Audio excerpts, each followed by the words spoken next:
What is up, everybody, and welcome to the College Football Grinders Live edition here on Thursday, walking you through the main slate for Saturday, getting you ready for all the good college football action. As always, on this Thursday show, joined by two of the brighter DFS guys out there for college football, Dan Bach, DB730, and Sean Newsham, PSU fans, our projections guy here. So let's start with Sean. Sean, how you doing, man? Oh, not bad. We got the USA win last night. Turn on your microphone, Sean.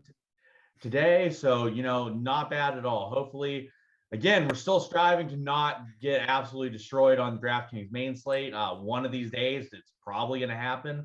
Hopefully, that is this week.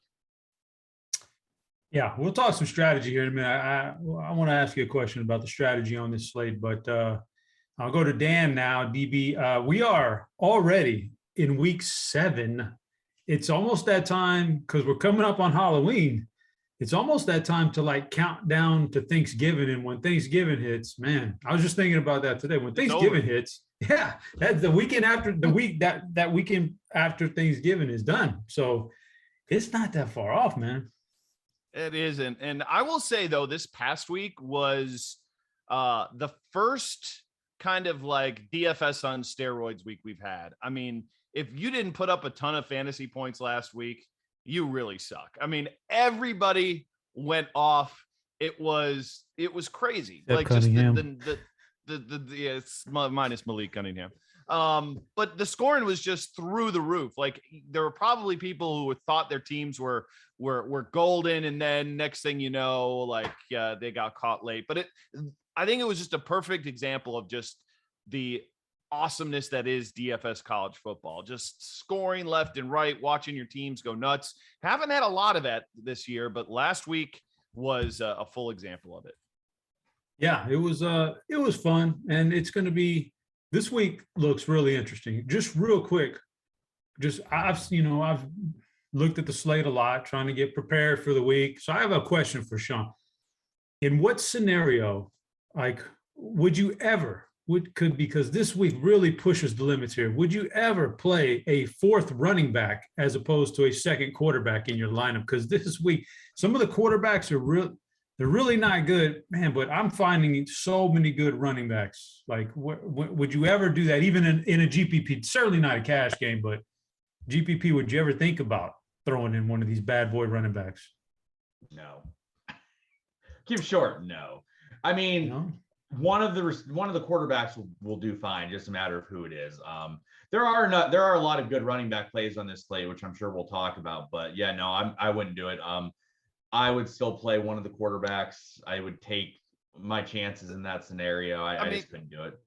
Here's my thing, though, Sean. People have won GPPs playing 4 running backs. Especially the big ones, like the $15 on DraftKings. I tend to agree. The higher stakes, the cash games, the single entry, it's probably not the strategy to go. But you can definitely win those high variant tournaments by getting that fourth running back in. You can do anything. It's GPP. You just slap stuff together. But just to say it's terrible. It might not be optimal, but it can still work is the point I'm trying to say. And it has worked. There's been evidence of it. Sure. But it is terrible because if something's going to work 5% of the time and you're going to do it, well, that makes it terrible. But yes, it can work. I'm not saying it cannot work. But that's totally skewed, though, because 90% of the people are putting in 2 quarterbacks. So if only 5% of the time somebody plays 1 quarterback, but they end up winning, that's skewing the results to say only 5% of the time it happens when not that many people are doing it in the beginning. So sure. But again, like I said, look, people try to do too many fancy things. Everyone tries to get fancy with how they make stuff. I'm just going to make the best lineups. And in the long run, that's going to work out better than making suboptimal lineups. So if you just focus on making optimal decisions, no matter what you want to do over the long run, it's going to end up being a positive. So for me, it's like, I'm not going to go suboptimal just to go suboptimal in general. Like that said, like, I don't know, some of the short slates, like some of the 3 or 4 game night slates where quarterback plays terrible, it's a lot more viable there. You give me a 12 game main slate and there's at least some quarterback options that make sense on the slate. I'm not going to generally go running back in the flex in those or consider it realistically. Honestly, I'd probably be more willing to consider some top end receivers and playing like a 4th receiver instead of the running back some of the time, because those guys, the top end receivers like the Drake Londons, the Josh Downs, those are the guys that have like 50-point upside more frequently than even some of these running backs. But yeah, I don't know. Blanket statement, no. Would I do it? No. Would I consider it? No. Can it work? Sure. But anything can work. It goes back to the whole story of like, it's GPP. Throw whatever you want against the wall. Hope it sticks. Anything can make sense if you tell the right story. But for me, storytelling, I like to be black and white. This is an optimal play. This is very suboptimal. And I'll just play the optimal stuff over and over again. And in the long run, I'll make money off that. But yeah, you can do something wonky and get it to come out your way every once in a while. And the reason I ask is because, yeah, there seems like there's like 4 or 5 really stud running backs who are going to get a lot of volume on this slate. And the price tags don't seem to match up with the price tags seem a little lower on DraftKings. Whereas I look at the quarterbacks and there's a couple really good ones, but outside of those couple good ones, I'm having a hard time finding guys. I could pick holes in a lot of these guys that we're going to talk about. So let's get right on into first game with one of those value running backs per se. A&M at Missouri. It's -8.5 for A&M, 59.5.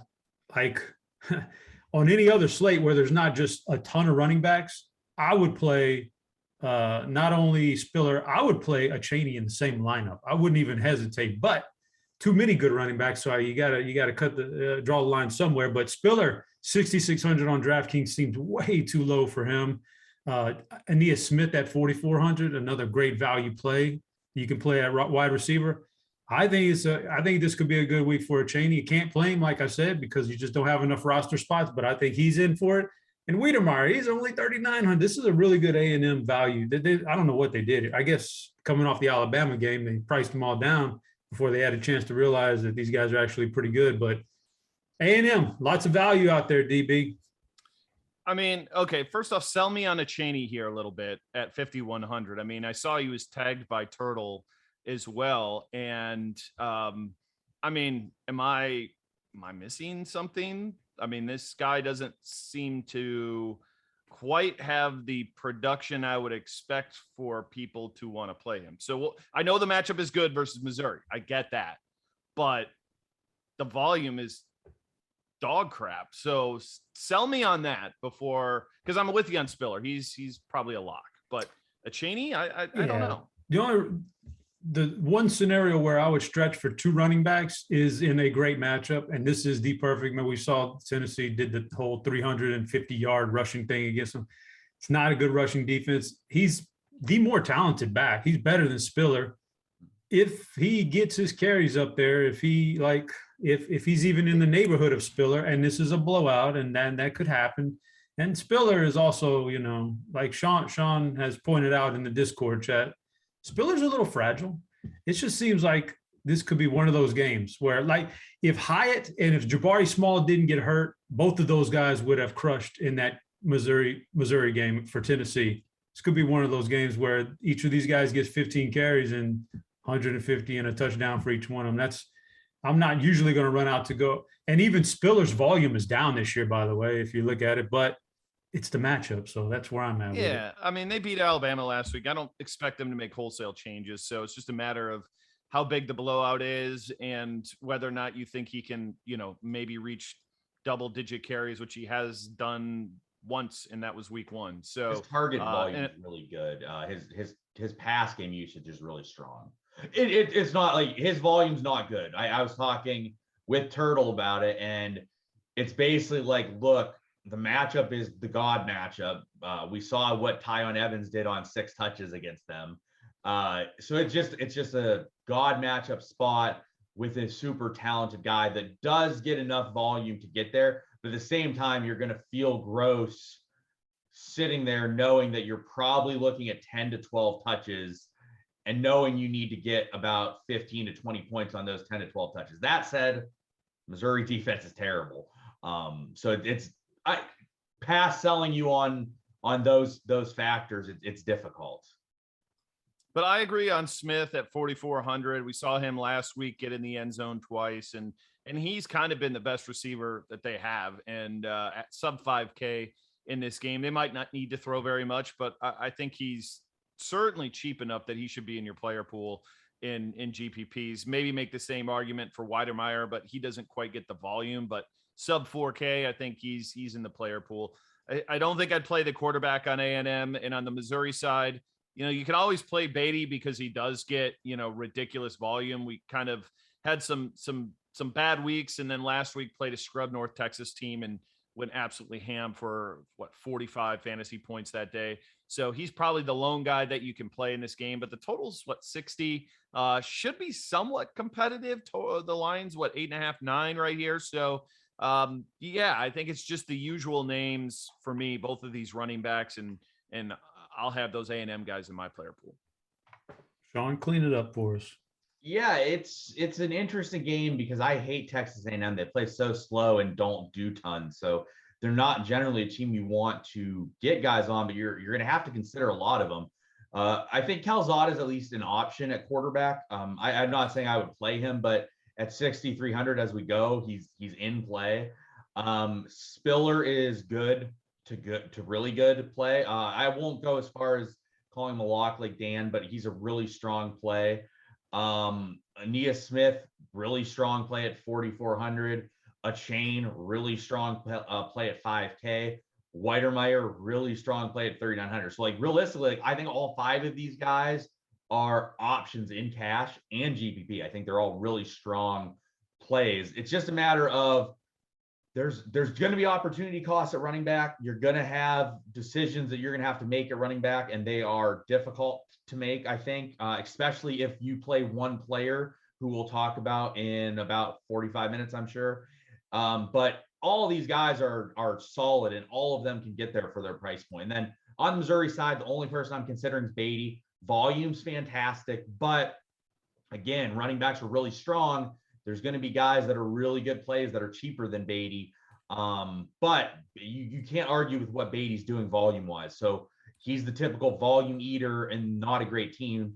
That said, Texas A&M gets gashed on the ground. They give up lots of yardage to the ground. So there's some options in this game. The Texas A&M side of the ball is definitely flush with options. It's just a matter of which ones you choose. But I couldn't talk you off of any of them. I really couldn't sell you on any of them over the others, though, either. So it's a very difficult situation, I think, on Texas A&M. Yeah. Well, if you had Alabama to lose a game this year, then you can cash those tickets because it finally happened. I was getting scared. Chop had that one. Chop had that one. I was getting scared there for a minute. Like they were looking real good, but that happened. All right. So next game on the board, Florida, LSU. Florida's minus 11.5, 59.5 is your total here. And wow. All right. I'll start off with Sean here. The LSU side, it doesn't interest me much, and they seem to be kind of like falling apart on offense. They're losing guys right and left. I don't know how competitive they can be. Talk me through some of the injuries you're seeing and what's going to happen in this game. Yeah, so Boutte out for the year for LSU, which is obviously not ideal because he's such an elite talent. Honestly, more so from a FanDuel perspective, Jack Beck has been a volume receiver, and he's really cheap on FanDuel. So I'll probably forget that when we get over to FanDuel later, but Beck is a really strong option on FanDuel. Tyrion Davis-Price got volume for the first time ever last game, and he had 21 carries and was really productive. Do I think that will be replicated again? No, because we've just seen too much of that not to be the case.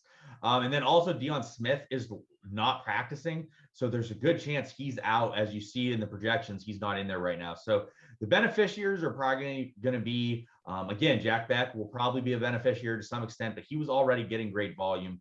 Then it's probably Brian Thomas, who's a really good freshman and is very talented. And then other guys who I just think are all okay. But so the real person on DraftKings I think is playable is Brian Thomas. He's the only guy that I'm really looking at on DraftKings as a strong play. And then on the Florida side of the ball, it's just too much of a dumpster fire. If you get news that they're going to be shallow at running back again, maybe you can consider Naquan Wright at 3K. But again, the opportunity costs of running back this week are going to be substantial. So you need to be positive he's going to get work. And they just don't work running backs in that heavily, no matter who's out or how many they have. Whittemore for 3,300, Shorter for 3,800 GPP options. They definitely could catch a touchdown. But again, this team rotates so much. They're so heavily spread out all over the place. I just don't really like anyone. So for me, the only person in this game that I'm really interested in is Brian Thomas. Everyone else is sort of like GPP flyer type guys. EB, anything else? I'm just wondering like what Jacob Kaplen does to get overpriced on DraftKings every week. 7,500 for this guy it's just crazy. But I think Emory Jones is in play. I mean, you're not playing him in cash more than likely, but Richardson last week, it was a total blowout and he didn't play very much. So makes me think that they're gonna, give the keys here to Jones and what should be a competitive enough game. And the fact is he can do it through the air or on the ground. Last week, it was the 4 touchdown passes. We've seen him, 144 on the ground versus Tennessee. He can call his own number. So on a week where there's not a lot of great quarterbacks, I think he has enough upside to be in a, mass multi-entry player pool. Besides that, I kind of agree with Sean here. The only guy I'm touching is Thomas at sub 4K and agreed as well. Becht is way too cheap on FanDuel. They do not price up the tight ends to the level of other wide receivers. So they're always, too cheap over there. So he's definitely a guy that you can play. I think he had like 10 targets last week. So yeah, that's the one guy that I'd look at. Next game on the board, Auburn at Arkansas. Arkansas is minus 4.5. 54.5 is your total. Auburn, yeah, they are who they are. Arkansas is coming off of that GPP winning game. Matt Corral versus KJ Jefferson went crazy, but now it's kind of like back to reality against a slow-paced defensive kind of Auburn SEC school. So I'll start off with DB here. Who do we turn to, man? With Auburn. Auburn's usually not a game I'm really, and this is the same thing. This could be a big letdown here for Arkansas. Yeah, I'm not seeing too much on the Auburn side that I want to invest in at all. I think the question is on Arkansas, whether you believe what we saw from Raheem Sanders is the real deal. They've been talking about wanting to get him more carries, and he gave him 17 last week, 139, and he's only 3,400 this week. So you still have Traylon Smith, who, had 11 carries himself, got a touchdown.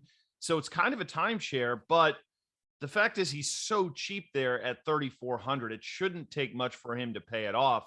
It's not a great matchup, but he is a value that I think we can play in this spot. So I definitely think we can consider him. Treylon Burks is always like a monster playmaker. I mean, 3 of his last 4 games, he's been about 25 fantasy points or more. Will we take that at 6,600?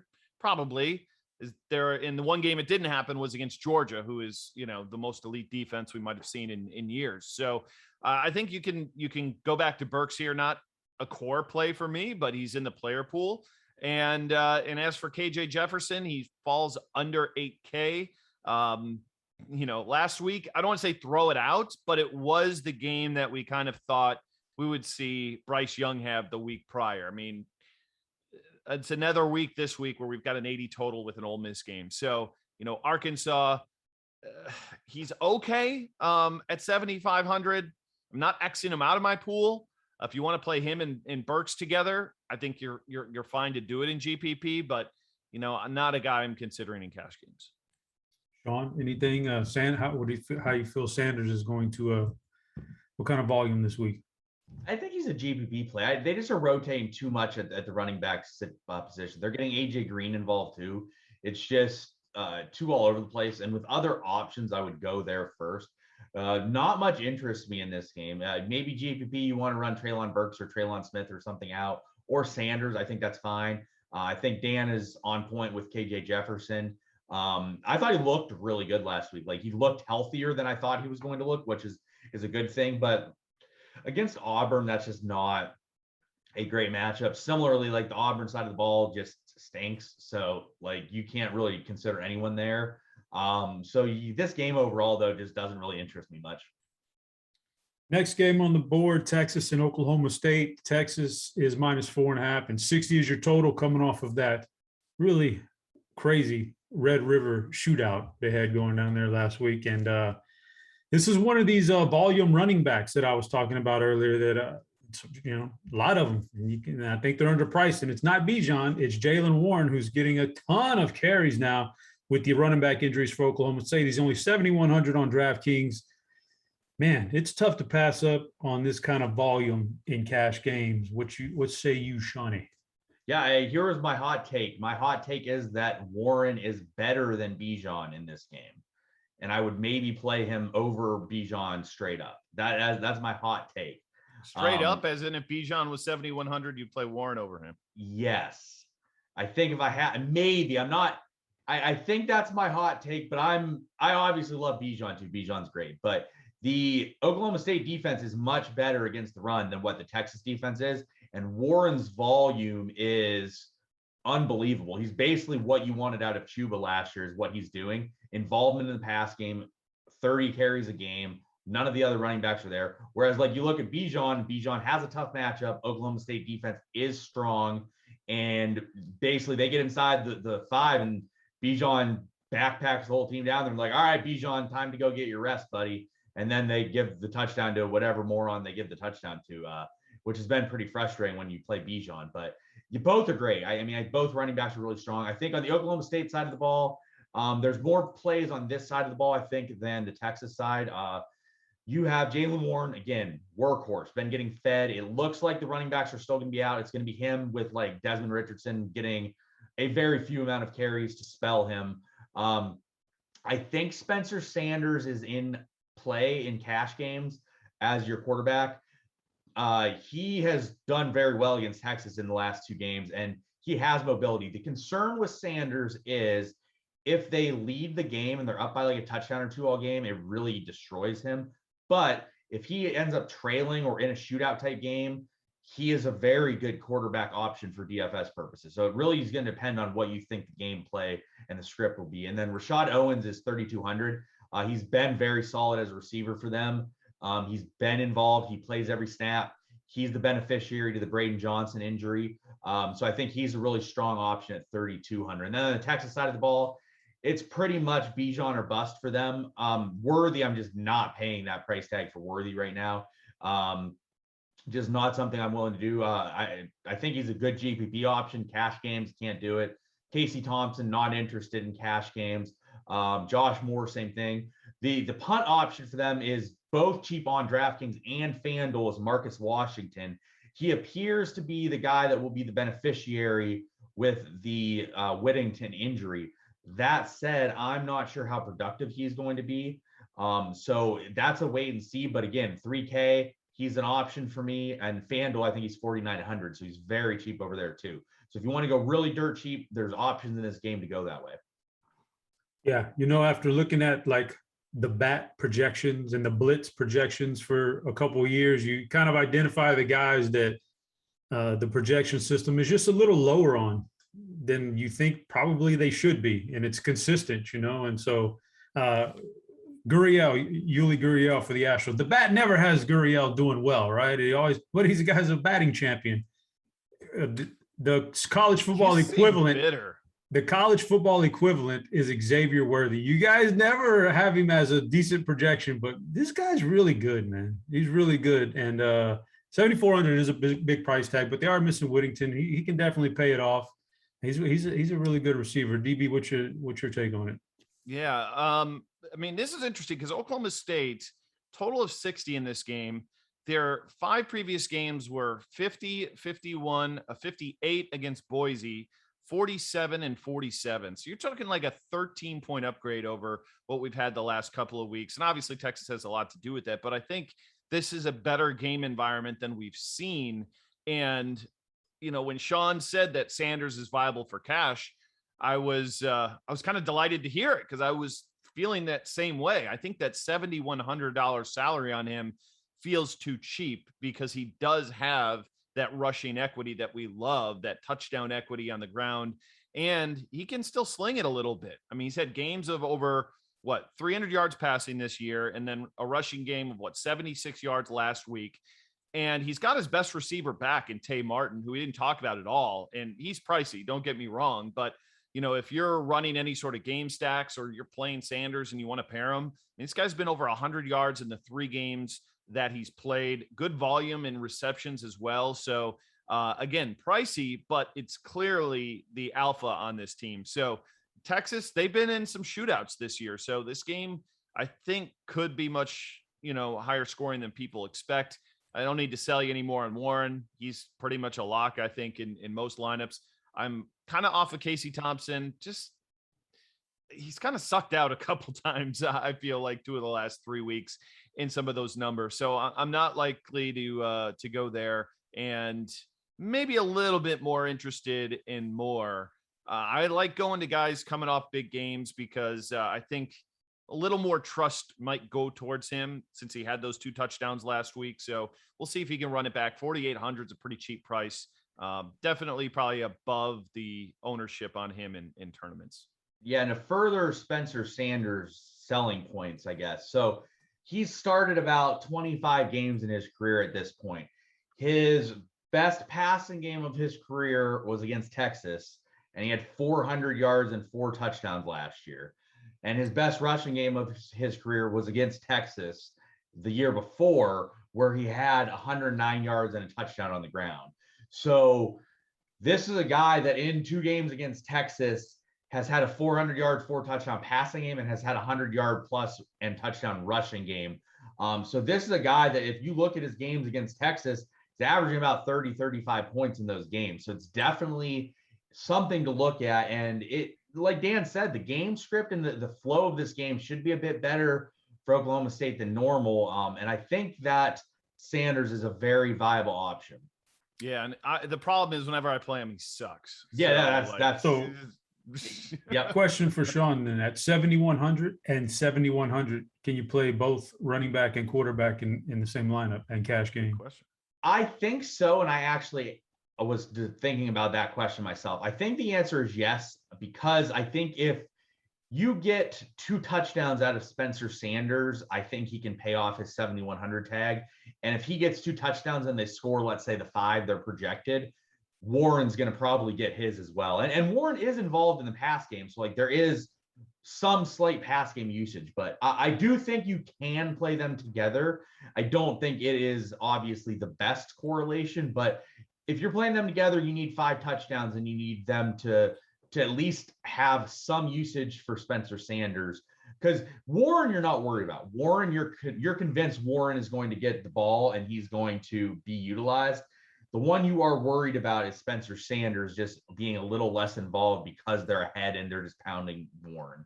And normally I would be kind of against it, but the way this slate sets up, quarterback is tough. Yeah. And he just feels like one of the more underpriced ones. So again, I think it's just dictated by the salary structure, the games we have on this slate, that I think it works. So I think that's a reason. If there was another quarterback at like 7,100 that I liked, I would probably be like, all right, I'm gonna play this guy instead. But it's quarterback is very not great.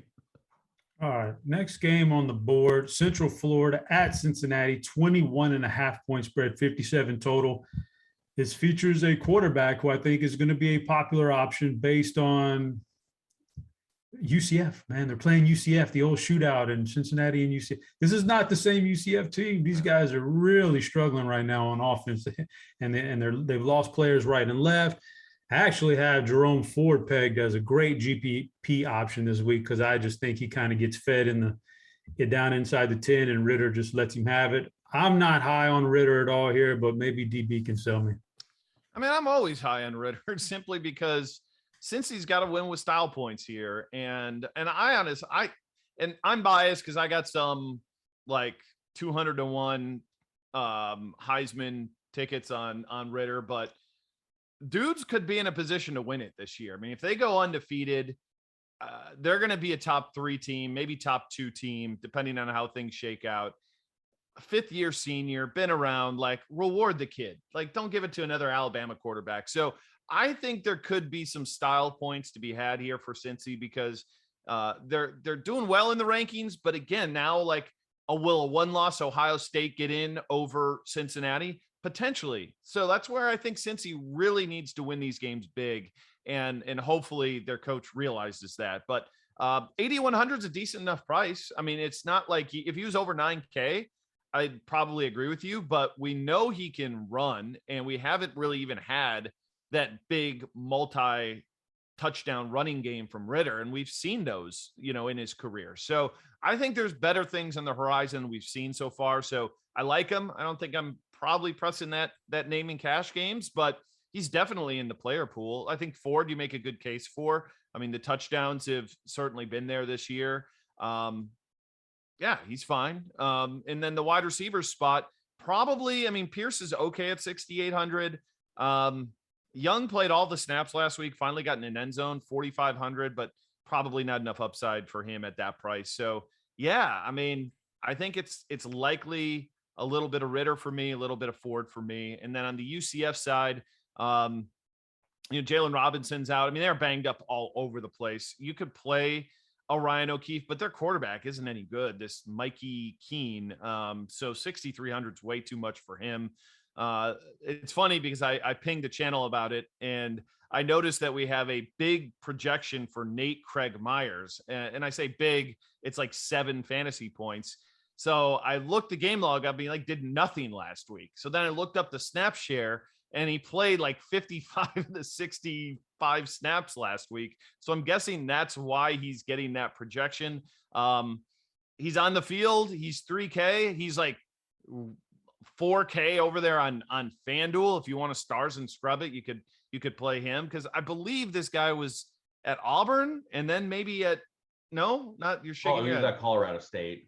But wasn't he at Auburn before he was at Colorado State? Let me check. I want to say he was. Look that one up. I might be wrong, but he definitely was at Colorado State for a time, but he didn't do anything last week. Yep. 3 years at Auburn, did nothing, but 3 years at Auburn. Exactly. Auburn to Colorado State, now to UCF, but he played last week. But overall, just those couple of guys on Cincy for me. Sean, do you have any further expectations for UCF? Yeah, not really. It's difficult because the projections are always going to be based on a team, and the team is not a team that it was 2 weeks ago or 2 games ago. So it's always difficult to fully integrate differentials. So, like, for example, Mikey Keene from Dylan Gabriel is a tremendous gap at quarterback skill level. So it's difficult to fully always know that is an accurate representation of like what Mikey Keene's going to do. Similarly, like Nate Craig Myers is a massive downgrade skill wise to that of Jalen Robinson. So it's always going to be difficult. But like Dan said, Nate Craig Myers appears like he will be on the field, and at 3K, that at least makes him somewhat viable of a play. Similar to like Brandon Johnson, O'Keefe, like if they are going to score at all, some of these guys have to do something. Who that is, it's up in the air. So like, I don't really like the UCF side of the ball. I'm not super interested. I think Chop is spot on with Jerome Ford. I think he might be the best GPP play on the slate, not necessarily for the point Chop made that he gets touchdowns, which obviously is helpful. He gets like wiped away. When you look at all these other guys, like Dan's talked about these guys, like he's given you 2 guys that he said are locks at the same exact price point as Jerome Ford. So when that happens, that means a guy like Jerome Ford does not have much ownership because there's other people that are being played at that same exact price point. So when I look at the high 6s, low 7 price points, there's like 6 running backs, and Ford kind of like ends up at the back end of those guys, which therefore means he's probably going to be 5 or 10% owned in some things. and he definitely has 30, 35 point upside. He could go 203 here, and it's definitely a realistic outcome for him. The one knock on him is it appears he's kind of capped at like 20 touches. It sort of seems like he is not going to be a 35 carry guy ever. So like, now that said, like 20 touches, still very good. He can still totally get there in that, but it definitely seems like his upside is capped from a pure volume standpoint. Ritter is good.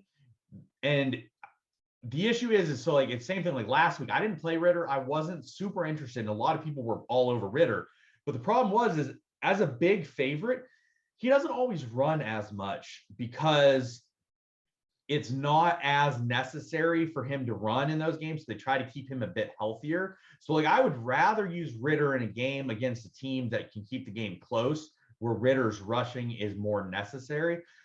Like last week, we saw Ritter, he just didn't move at all on the ground. So if he's not going to be mobile, I don't really think he's much of a play because it's really difficult to pay off 8,100 if you have no rushing mobility. So I think he's an option. Again, goes back to the quarterback being a bit weak this week. So he's an option. He's a good play. 4 great GPP play. All their receivers I'm not interested in. I'll pass.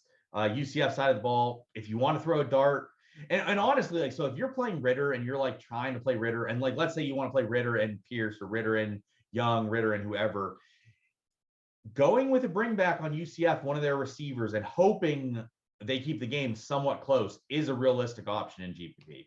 What about this running back 3,900 for UCF? Can we consider him at all? So I'm not going to consider him because of the fact that the opportunity cost of running back so high.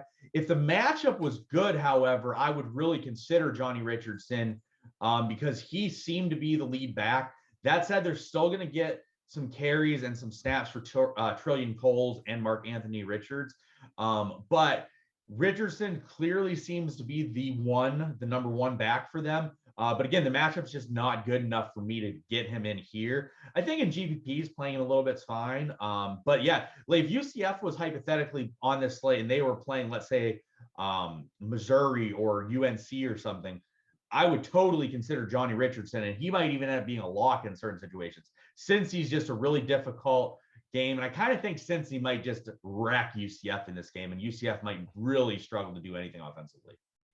I think I'm afraid the style points for Cincinnati is going to come with a shutout, and that's going to cap the upside of some of these guys. So next game on the board, Big Ten showdown, Michigan State at Indiana. Michigan State is -5, 48.5 is our total. Sean is our Big Ten expert. Sean, this price tag, Kenneth Walker, another one of these running backs, I think it's just too cheap for this guy. The volume he gets, it's a good matchup. Kenneth Walker's got to be a cash game play, right? I need to throw this over to Dan Bach. Dan, is this another lock at running back for you? Sure, let's go. We're gonna have 4 running backs that are locked. Dan's playing a 7 running back lineup at this point. I think. I like it. It's contrarian. Yeah, Kenneth Walker's a great play. Like, I mean, this guy is getting absolutely fed. It's very difficult. And this goes back to the whole, like, when I said I don't think Spiller's a lock thing, and I told you that I think Warren might be better than Bijan. I don't know if any of them are locks. I don't know if Kenneth Walker's a lock because the way that I'm seeing things, it's very difficult to get to that price range 3 times, and they're all elite plays. So locking them is difficult for me because they're all so freaking close. So I think Kenneth Walker's a great play. If you're looking from volume perspectives, Walker and Warren are the guys you want. If you're looking at a matchup perspective, the guy you want is going to be Spiller. So there's different ideas to sort of wade through of like which of these guys your preference are. And I started the week kind of wanting Bijan, and as the week's gone, I've realized Bijan's a GPP play and a really good one because I just don't think a lot of people are going to go there because of these guys. So yeah, Walker's a great play. Everyone else on Michigan State, I'm out on. Like, we've seen Naylor, we've seen Reed have big games. It's totally possible, but I'm not going to pay mid 6Ks for them. I'm definitely not paying that for Peyton Thorne. NES side of the ball, I think that Ty Freifogel is totally a realistic option at receiver. We need to see if Penix is going to play. If he doesn't play, Jack Tuttle's really cheap. I don't think that he's going to play. I think you're going to see Jack Tuttle I'm not saying I would play Jack Tuttle, but 4,900 is somewhat viable with a bunch of really bad quarterback plays. Outside of that, like, look, they have some cheap receivers that can get some volume and some usage, but there's a lot of good cheap receivers on this slate. Like, there's 3 or 4 guys, I think, sub 3,300 that are like in play in cash games, that it makes justifying going to like this 3,800 range a bit more tricky. So I think the plays in this game are realistically Walker and then more GPP like Freifogel, and those are like your standout guys here. I'm not opposed to a $4,900 quarterback who probably won't get you negative yards rushing due to sacks. He's probably going to be in the positives rushing, and you just don't know what's all. You just got to get him in the end zone a couple of times via the air. So I'm not opposed to Jack Tuttle. Dan Bach, what do you think? Yeah, he's all right. I mean, 49 again, quarterback is tough this week. So, that's a path to be able to get these running backs.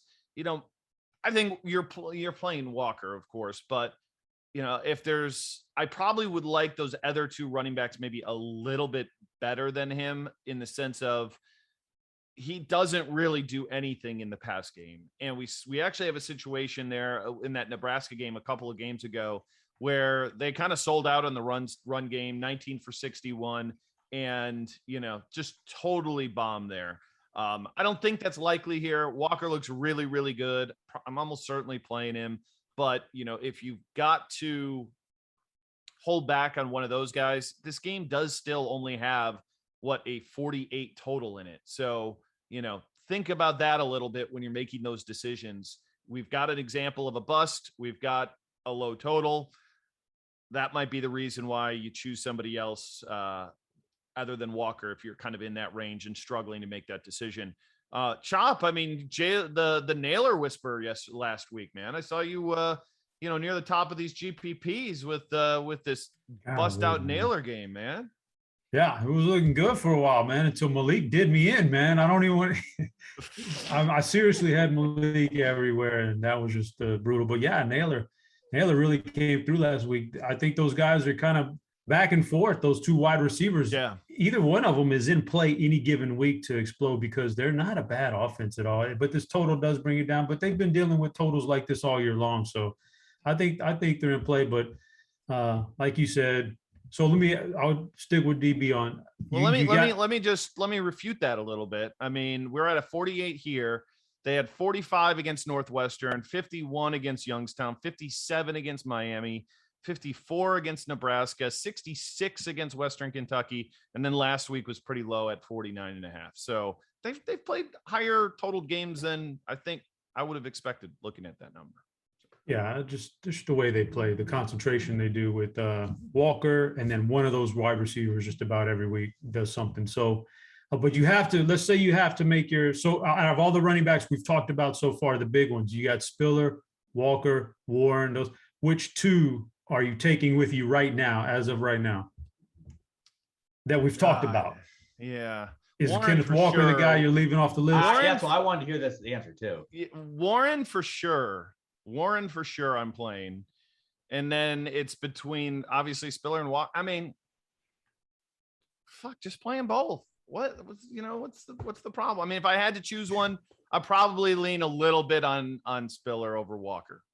But it's okay. It's the matchup. But it's like a coin flip. Like, I'm not. It is. You don't know. I'm not. You really don't. We really don't know who's going to put up the big 40-point game this week. Next game on the board could be a 40-point performer. Nebraska and Minnesota. Nebraska's -4, 47.5. Nice low Big Ten total. But Adrian, the more the week goes on, Adrian Martinez is looking better and better to me at quarterback, man. And I didn't want to go there, but he's there. DB, is he ranking up on your list? Yeah, I wrote this game up for scores and odds and dug in a little bit. And, Minnesota last week, they got absolutely destroyed up and down the field by Purdue and somehow won that game. I mean, they were outgained by like 150 yards in that game, and they shouldn't have won. I think Nebraska here on the road as a favorite is probably going to put up some pretty good numbers here. And I'm coming around on Martinez. one thing that we've seen this year in particular with college football is there wasn't a lot of experience at the quarterback position. It's kind of shown. This is the one guy who obviously has it, and he's been really, really good. And this Nebraska team has been way better than I think we kind of even expected. They've lost some close games earlier, and I think they're going to win this game going away. And I like Martinez a good bit in this under 8K because we know he's going to run it. We know he can have big plays. The passing yards have even been there. I mean, you're looking over the last 5 weeks, for the last 4 out of the last 5, he's been 240 or more through the air. Like that's pretty solid for Adrian Martinez. And then we know what he does on the ground. So I like him a good bit. I think the real interesting question is, Potts is going to be out here, and, he obviously took over for Ibrahim, who was just a monster. So now just like this Marquise Irving guy, who's going to be the one to take his place, is he the next in line here for the Minnesota running backs to go absolutely ham? And again, it goes back to this prevailing theme this week about there's so many damn quarterback plays. And this is a guy who I think any other week would be a super popular play, knowing that he's probably the main man in this offense, which just wants to run the football. And he's 3,900. So I think he's interesting, and I'm kind of curious what Sean thinks of him. Well, Sean, I want to ask you, I want you to touch on that. I want you to touch on both of those running backs, because we're getting a real healthy projection from Ramir Johnson too. And so what do you think about both those guys? Yeah, so I'm not going to go there with Ramir. That said, he's been really good. So I don't think you go to Ramir personally. I think that there's other better options at running back than Ramir, but Ramir's volume's been good. Ramir's production's been good. Ramir has looked pretty good. So I think GPP, you can play Ramir. Cash games, you can't. I do agree with Adrian Martinez. I think that he is an option. I wish it was a better matchup that you would expect more points out of. That said, again, quarterback's a little rough. So do you go Adrian Martinez? I think it's a possibility. Outside of that, the question of the slate is, what kind of volume is Marquise Irving going to get? Are they going to workhorse him? And if the answer is yes, he's a stone lock. You play him. You're done. If he is not a workhorse and he gets rotated and they run Bryce Williams, Cole Kramer, the quarterback, is playing a bit as well and getting some carries. If they're going to play Cam Wiley, if they're going to play Kai Thomas, if they're going to actually do a committee, Marquise Irving's kind of a disaster play. So I think that there are 2 possible outcomes, one of which is stone cold lock. If you don't have him, you're going to feel dumb. Option 2 is disaster. Having him, you're going to feel dumb. And either of those scenarios, I don't love the idea of having to make that decision, because the opportunity cost is huge. If you're playing Irving, you're giving up someone else that you could play that's really, really good.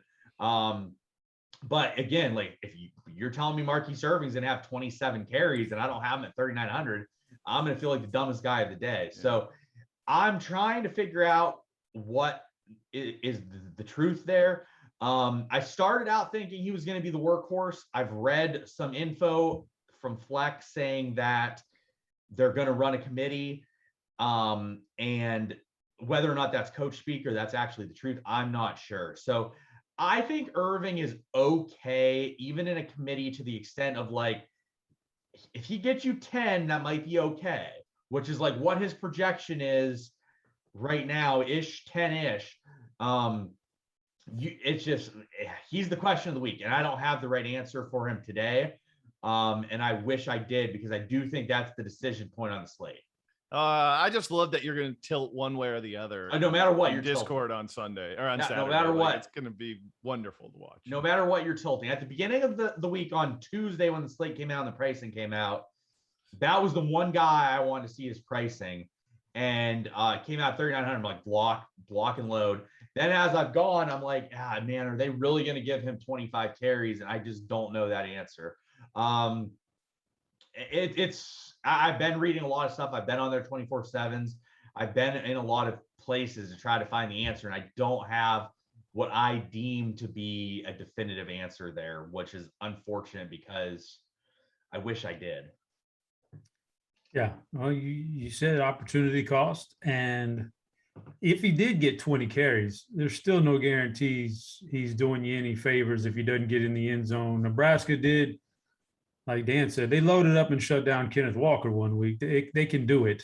And there's not much of a threat from anybody else on Minnesota. So that may be, so that's what it, that's the tough. It's one of the tough ones, man. Here's a question for you guys. At how many carries would you lock in to your cash lineup, Marquise Irving? And further, and Dan, you haven't looked him up totally. He's a really good prospect. He's a pretty good prospect. He returns kicks, so he has speed. He's not like a slow plotter. He actually has quite a bit of talent. So how many touches would you guys want from Irving to be like, I'm going to play this guy at this price? I mean, I want at least 22 touches from him. Okay. I was going to say like 17 to 20 in that range. Okay. Total. So his current projection is about 13 and a half. So he's projected for about 10 points at 13 and a half carries, and virtually no involvement in the pass game because Bryce Williams has played most of the passing downs.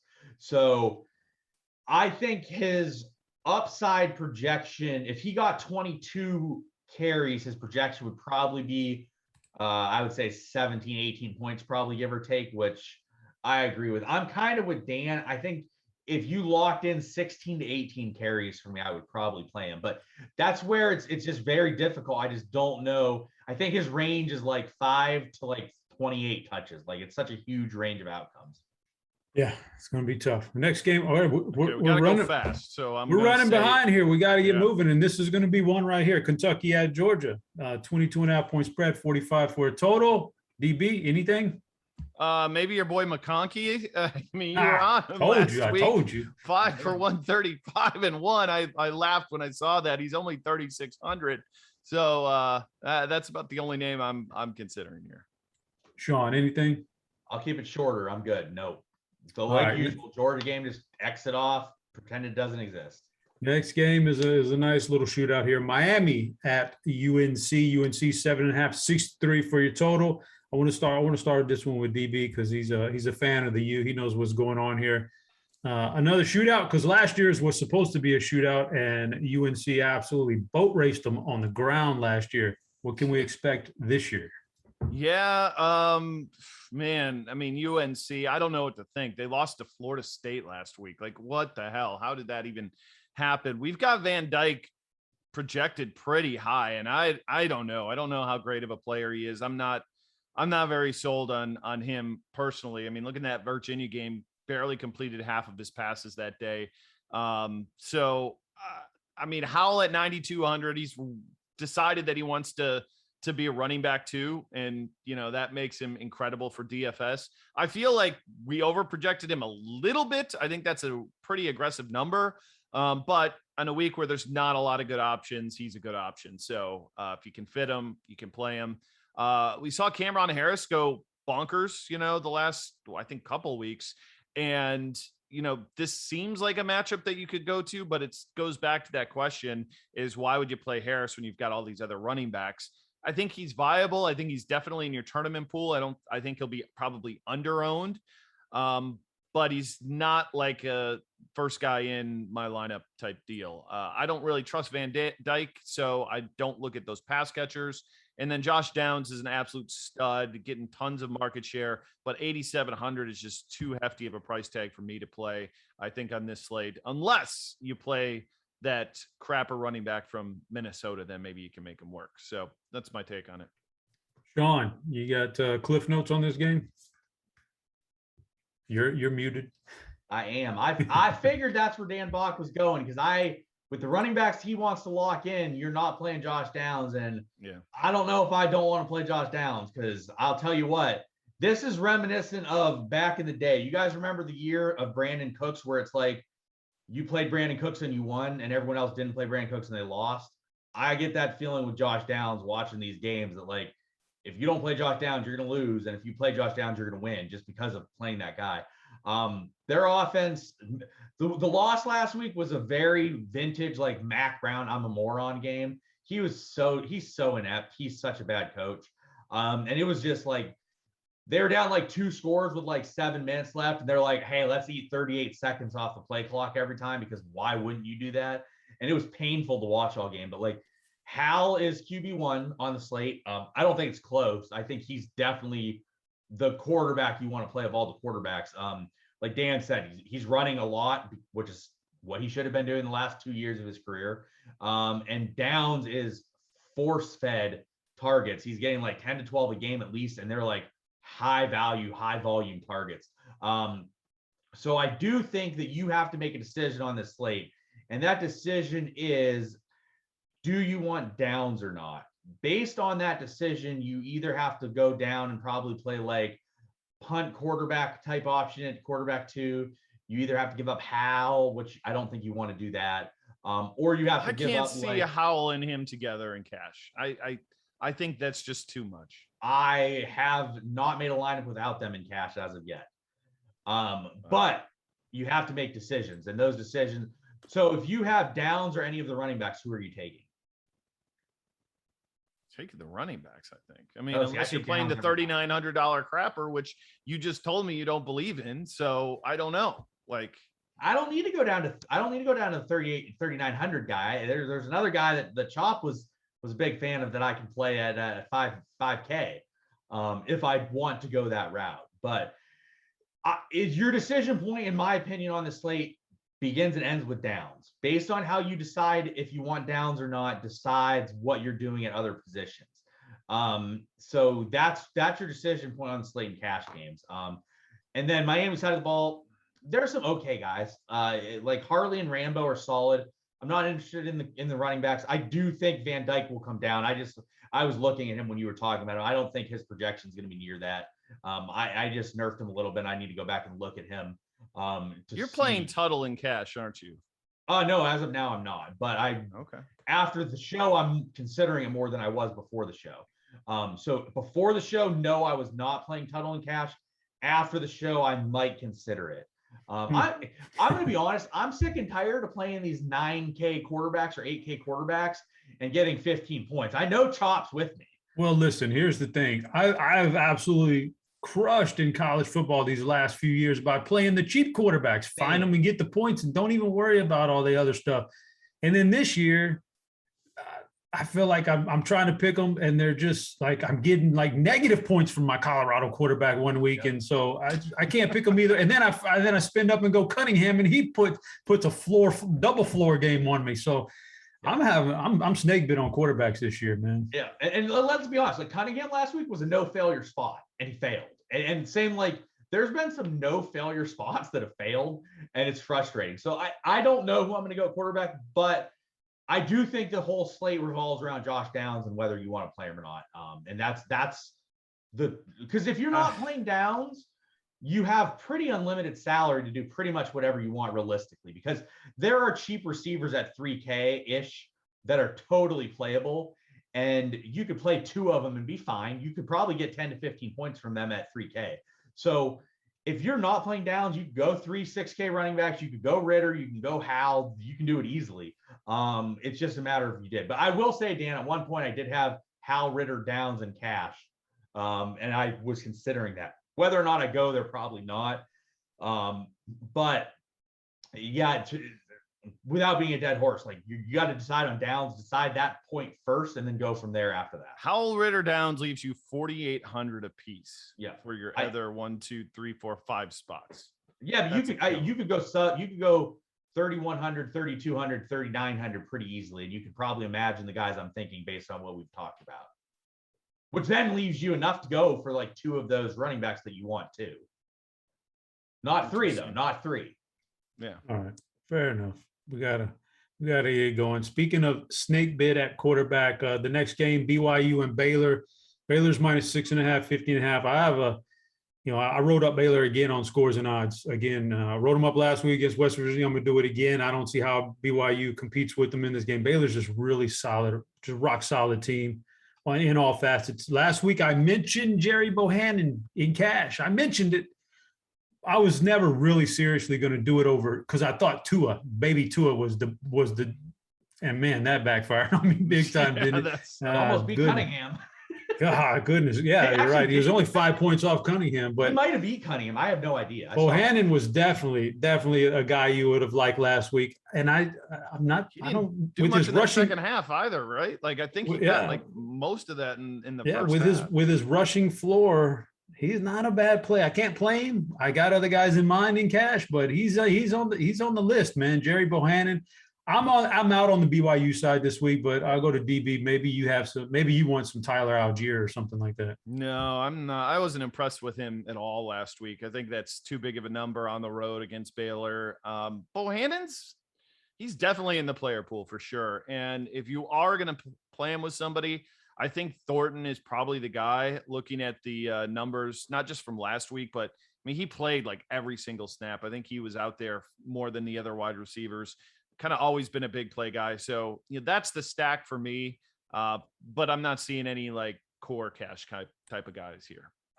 Yeah, no core cash. But Sean, I'll say this. I think where Bohannon got off last week, I think it's one of these running backs this week for Baylor. I think you're going to see 2 long rushing touchdowns. My bet is on Abram Smith, but it could be Ebner. Ebner's they're both really good, but no, is there any core cash core in here for you, and who stands out for you? I think there's options. I think Bohannon is a cash option. I think he's been running pretty hot with touchdowns though, but again, I think he's a cash option this week. I think that he is cash viable. Whether or not you want to do it, I'm not sure. You could. And then I think Drew Estrada for Baylor is actually a good cheap option at receiver. He's been playing a lot and been somewhat productive for them. The last 2 weeks, he has 14 targets. So 3,100, you can do a lot worse than 14 targets over a 2-week span. So I think that Estrada is a reasonable guy. The issue is this game's just not super duper appealing in that it's just sort of a ugly game that could be not great. So anyways, I think you're going to have to decide whether or not you really want to attack this game. But those are the only guys I really find of interest here. There's other GPP options in here. Even like Tyquan Thornton could have a massive game. Like he's done it before. Yeah, we've seen it. And he's 5,200 and no one's really going to play him. So those are type of guys that are definitely GPP viable. All right. Next game on the board as we move on, 2 games left. You have Pittsburgh at Virginia Tech. Pittsburgh's -5, 57.5 for it. So it's a big number, but I'm not seeing it in this game. I don't want to mess around with Virginia Tech myself. Maybe a Trey Turner. Don't get me wrong. I like Pickett. I like Addison, but those price tags over 8K on both of them don't do it for me, Sean. Are you seeing anything else? No, I mean, Pickett, like, look, Pickett's going to get you 300 plus. He's going to get you some touchdowns. He's going to be really solid. So I'm not going to hate on Pickett, but we've talked about before in college football, if you don't have rushing upside, very difficult to justify paying a 8,400 type of price tag because you're just not going to put up 50 points. And therefore, like your upside's capped. And if I have no upside from you at 8,400, like why am I really playing you? Because anything below you're like 30, 35 points and you're just like a dumpster fire. He's fine. He's got his passing game. We know what he's going to do. Jordan Addison, again, great receiver, but like if I'm going up to that price range, I'm definitely playing Josh Downs.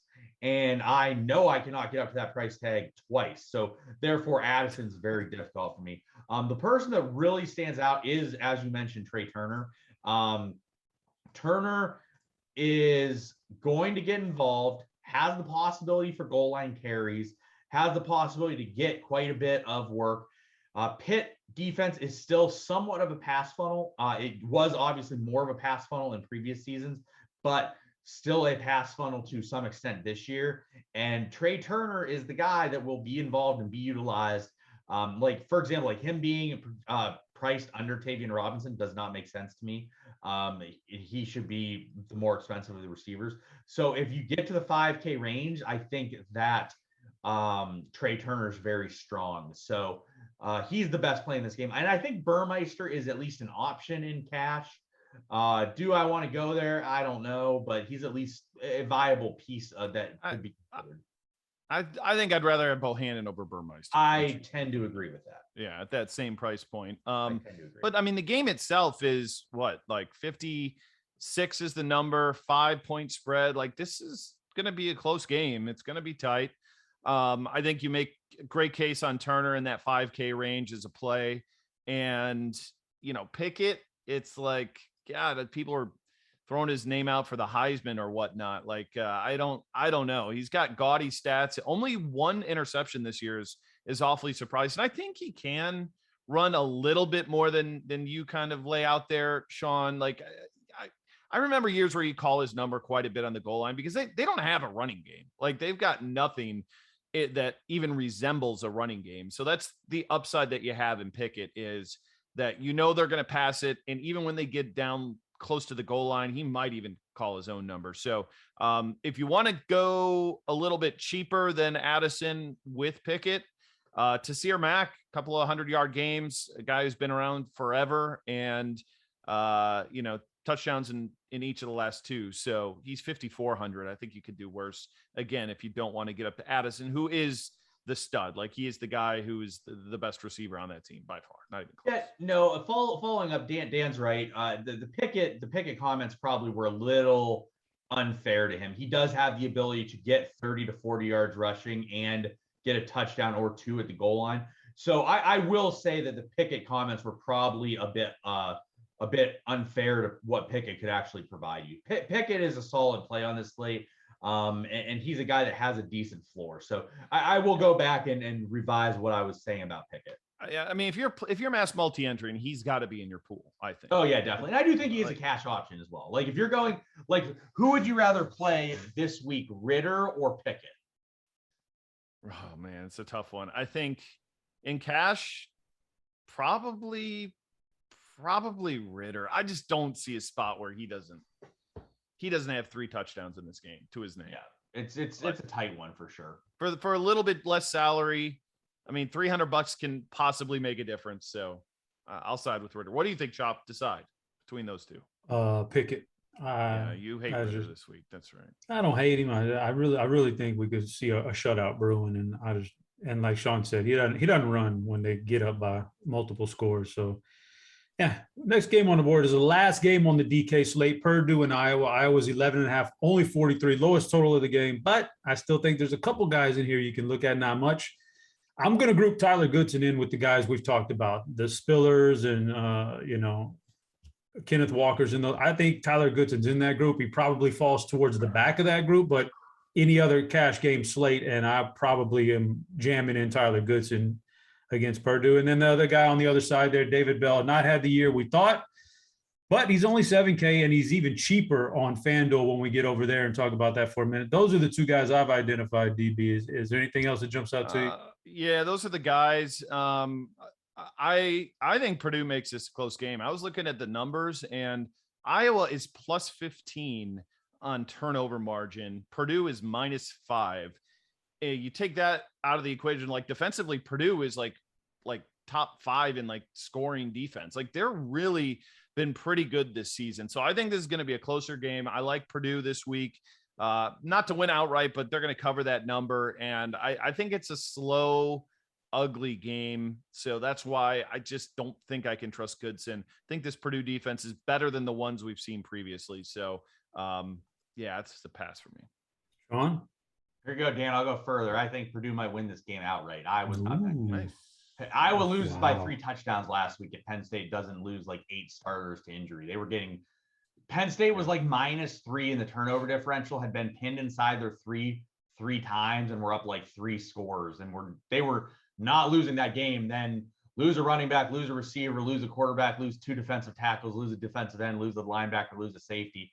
Hey, all of a sudden Iowa comes storming back. I hate Iowa. They're just not great. They're good. Their defense is great. But they're a team that can lose a game to anybody that's competent because they're not explosive and they're very dull.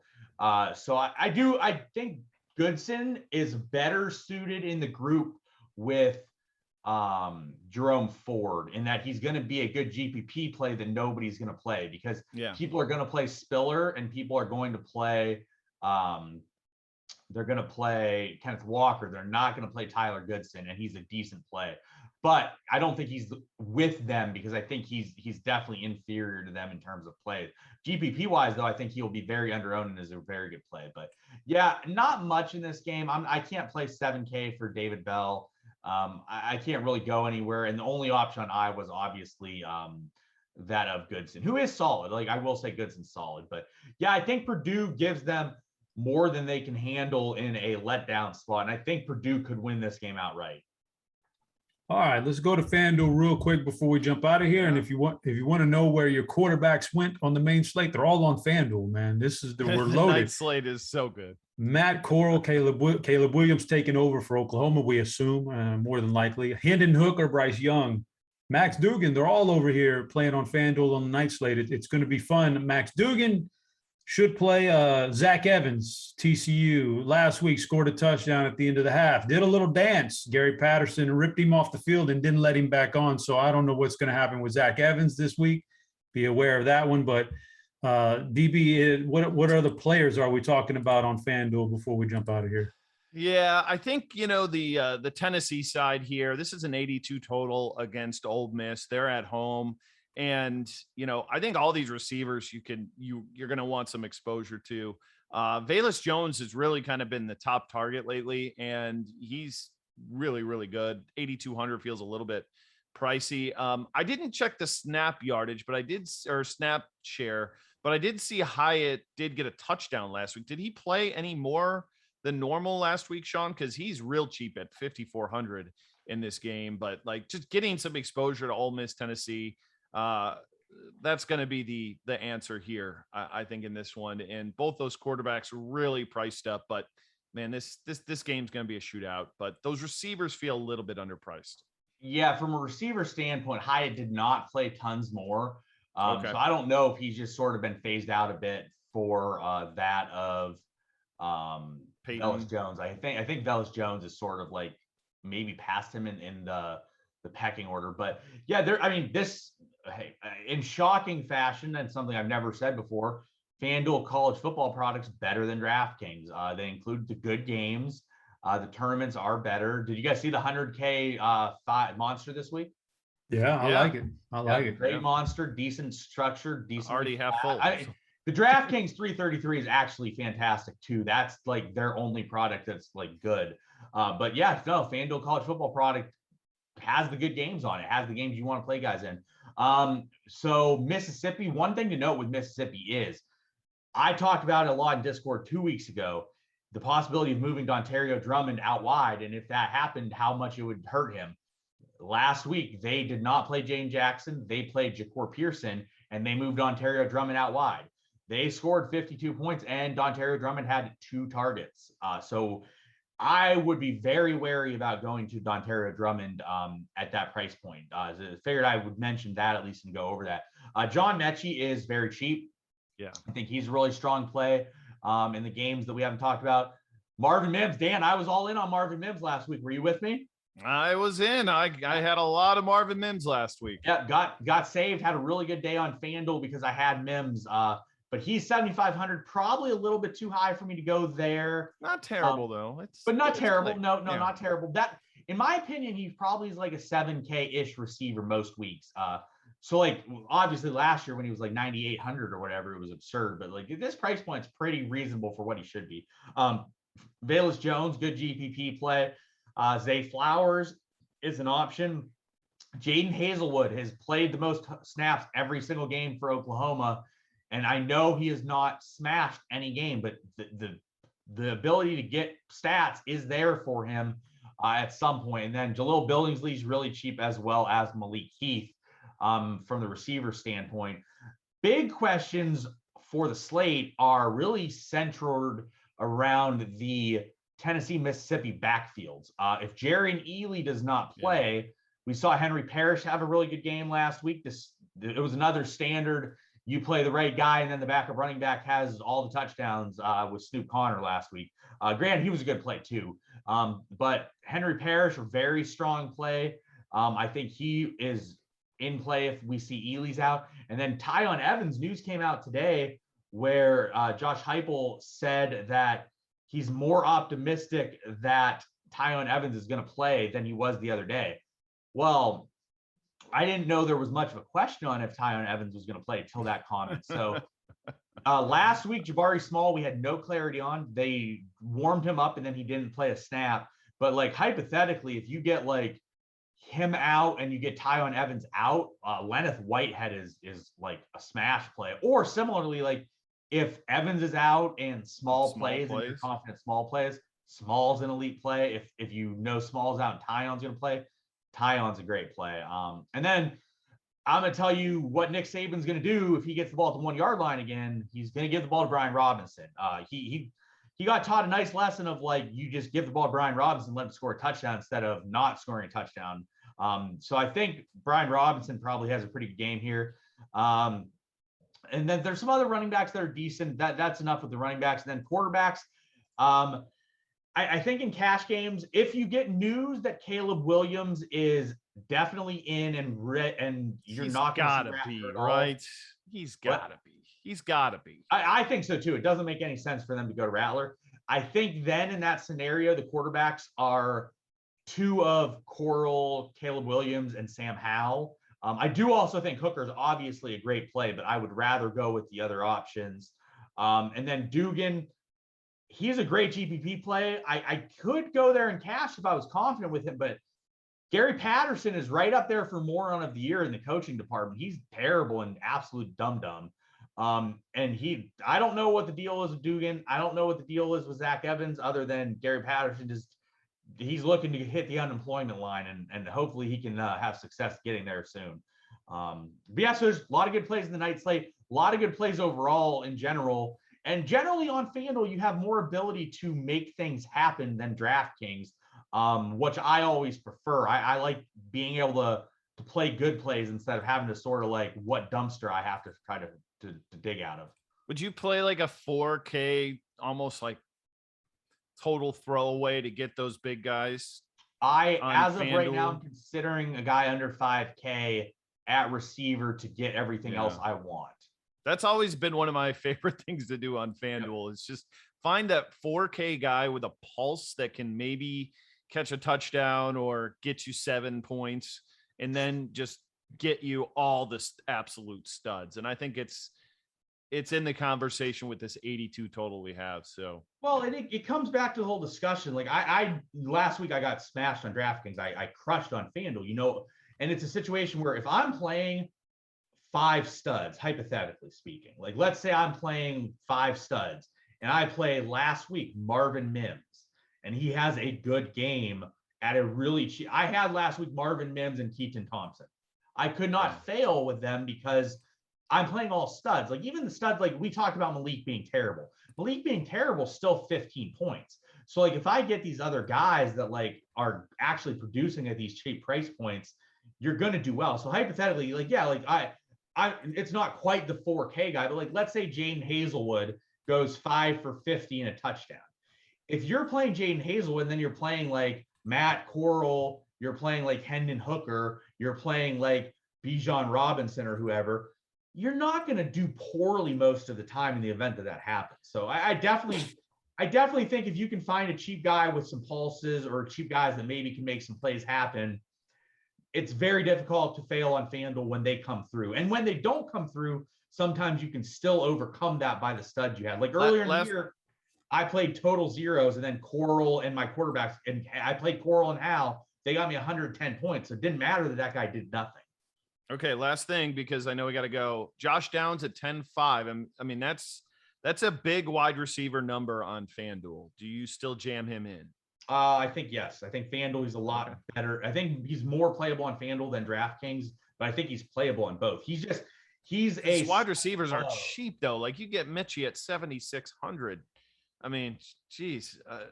No arguments on that part of things with Mechie being cheap. I mean, I agree with that, but like, for example, projections wise, and Josh Downs is one of the guys I'm like very confident in his projection because he's always so consistent.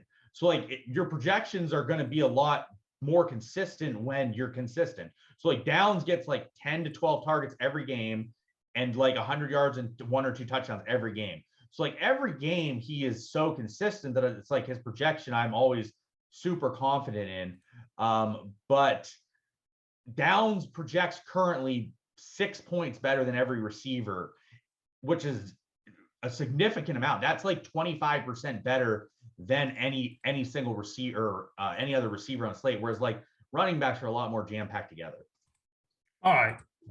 We got you through it. That's we got to get out of here. That's enough. For PSU fans, for DB730, I was always Head Chopper. We'll be back next week. Get in Discord. But until then, we're out of here.